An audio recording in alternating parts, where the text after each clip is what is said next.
Sekarang kan orang nanya, siapa Rasul?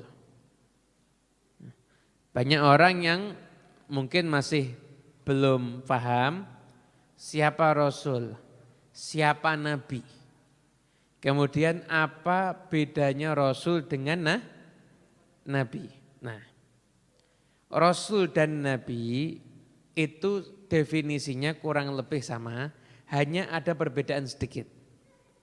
Rasul itu seorang manusia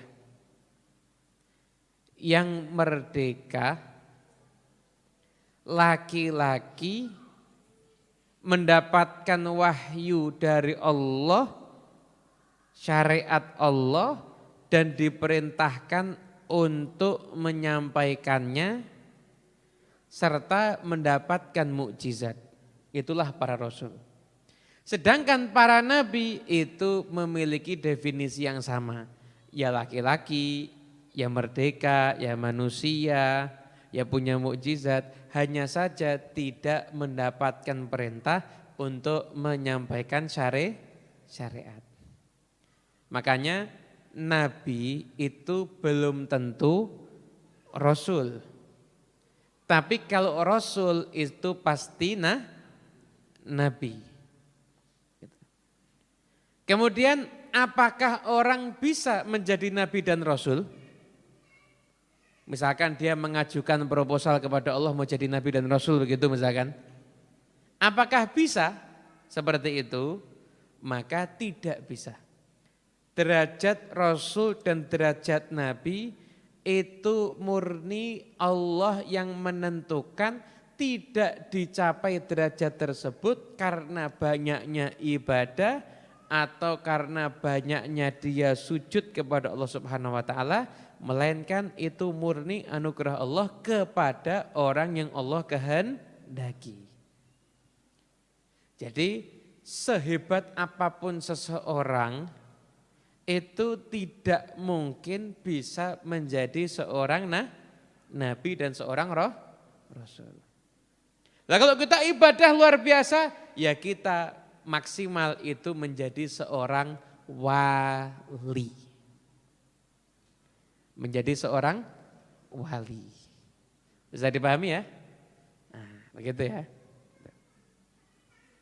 Kemudian saya lanjutkan lagi. Yang berkaitan dengan itu, berkaitan dengan para nabi pun juga ada yang merupakan anugerah dari Allah Subhanahu wa taala.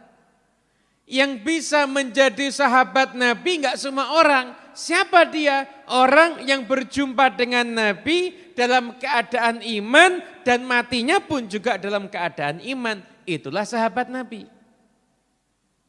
Sehebat apapun kita, secinta apapun kita kepada Nabi Muhammad SAW, kalau kita enggak pernah berjumpa dengan nabi di masa hidupnya nabi dan beriman dan mati dalam keadaan iman, maka kita tidak mungkin bisa menjadi seorang sahabat. Kira-kira bisa enggak kalau ada orang yang cinta sama Nabi sampai kalau perlu tiap malam mimpi jumpa dengan Nabi Muhammad? Bisa enggak jadi sahabat? Orang yang bukan saja mimpi, yaqadhah, jumpa langsung dengan Nabi Muhammad, itu aja enggak bisa menjadi seorang sahabat. Enggak bisa. Kemudian keluarga Nabi, Ahlul Bait Nabi itu juga yang milih Allah. Jadi enggak bisa. Kalau ada orang tanya sama saya, Habib Muhammad dulu amalannya apa ya kok bisa jadi Habib? Ya saya enggak paham, memang terlahir ini sudah menjadi Habib. Sudah, yang milih siapa? Saya enggak bisa milih, ini ketentuan Allah Subhanahu wa taala. Begitu. Enggak bisa ada pendaftaran seperti itu. Lah sekarang ini mohon maaf, sekarang ini terjadi muncul di beberapa tempat ada orang yang tiba-tiba ngaku Habib. Dari kecil tidak diketahui dia seorang Habib, sampai gede enggak diketahui seorang Habib, tiba-tiba menemukan nasab katanya dirinya Habib. Lah ini repot. Habib itu dari kecil, bukan tiba-tiba jadi Habib. Kenapa lahir itu sudah merupakan seorang cucu Nabi Muhammad SAW. Itulah para habaib. Begitu.